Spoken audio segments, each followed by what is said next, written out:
ಈ ಸೌಜನ್ಯ ಕೇಸ್ಗೆ ಯಾಕೆ ನ್ಯಾಯ ಸಿಗ್ಲಿಲ್ಲ ಅಂದ್ರೆ ಈ ಪ್ರಕರಣದಲ್ಲಿ ಭಾಗಿಯಾಗಿದ್ದ ಅಫಿಷಿಯಲ್ಗಳು, ಸರ್ಕಾರಿ ಅಧಿಕಾರಿಗಳು ಎಲ್ಲರ ಕೈಯೂ ಮಸಿ ಆಗ್ಬಿಟ್ಟಿದೆ. ಏನು ಮಾಡಕ್ಕಾಗಲ್ಲ. ನ್ಯಾಯ ಸಿಕ್ಕೊಂದು ಎಲ್ಲಿ ಸಿಗುತ್ತೆ? ಸೌಜನ್ಯ ಕೇಸಿಗೆ ನ್ಯಾಯ ಕೊಡ್ಸಕ್ ಆಗಲ್ಲ ಅಂತಲ್ಲ ಗುರು. ನಮ್ಮ ನಿಷ್ಠಾವಂತ ಅಧಿಕಾರಿಗಳು ತುಂಬಾ ಜನ ಇದ್ದಾರೆ ಗುರು. ಯಾರಾದ್ರೂ ಇಬ್ರು ಮನಸ್ಸು ಮಾಡಿದ್ರೆ ಸಾಕು ಗುರು, 6 ತಿಂಗಳಲ್ಲಿ ಕೇಸ್ನ ಫುಲ್ ಡಿಕ್ಲೇರ್ ಮಾಡಕ್ಕ ಅಂತ ನಿಷ್ಠಾವಂತ ಅಧಿಕಾರಿಗಳು.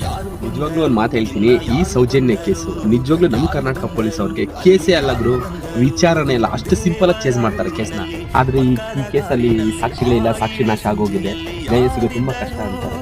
ನ್ಯಾಯ ಸಿಗಬೇಕು ಅಂದ್ರೆ ಸಾಕ್ಷಿನೇ ಬೇಕಿಲ್ಲ ಗುರು. ಒಳ್ಳೆ ಪೊಲೀಸರ ಕೈಯಿಂದ ಒಳ್ಳೆ ಮನಸ್ಸು, ಒಳ್ಳೆ ಗನ್ನಿದ್ರೆ ಸಾಕು ನ್ಯಾಯ ಸಿಗುತ್ತೆ. ಸಣ್ಣ ವಿಚಾರ, ಈ ಕೇಸ್ಗೆ ಸಂಬಂಧಪಟ್ಟಾಗೆ ನನ್ನ ATM ಕಾರಣ ನಾನೇ ದುಡ್ಡು ಡ್ರಾ ಮಾಡ್ಬೇಕಂತ ಯಾವ ಶಾಸನನೂ ಬರ್ದಿಲ್ಲ. ಯಾರು ಬೇಕೋ ದುಡ್ಡು ಡ್ರಾ ಮಾಡ್ಬೋದು, ಪಿನ್ ನಂಬರ್ ಗೊತ್ತಿದ್ರೆ. ಇಲ್ಲೇ ಎಲ್ಲ ಜಮ್ಮು ಕಾಶ್ಮೀರದಲ್ಲೂ ಮಾಡ್ಬೋದು, ಕನ್ಯಾಕುಮಾರಿನಲ್ಲೂ ಮಾಡ್ಬೋದು.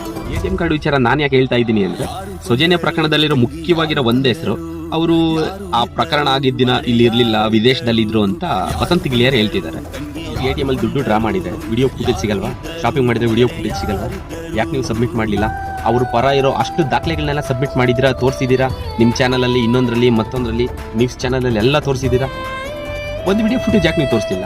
ಈ ಪ್ರಕರಣದಲ್ಲಿ ಸೌಜನ್ಯ ನ್ಯಾಯ ಸಿಗಲಿಲ್ಲ ಅಂದ್ರೆ ಬಡವ್ರ ಹೆಣ್ಮಕ್ಳಿಗೆ ಯಾವತ್ತೂ ನ್ಯಾಯ ಸಿಗಲ್ಲ, ಸಿಗೋದು ಇಲ್ಲ.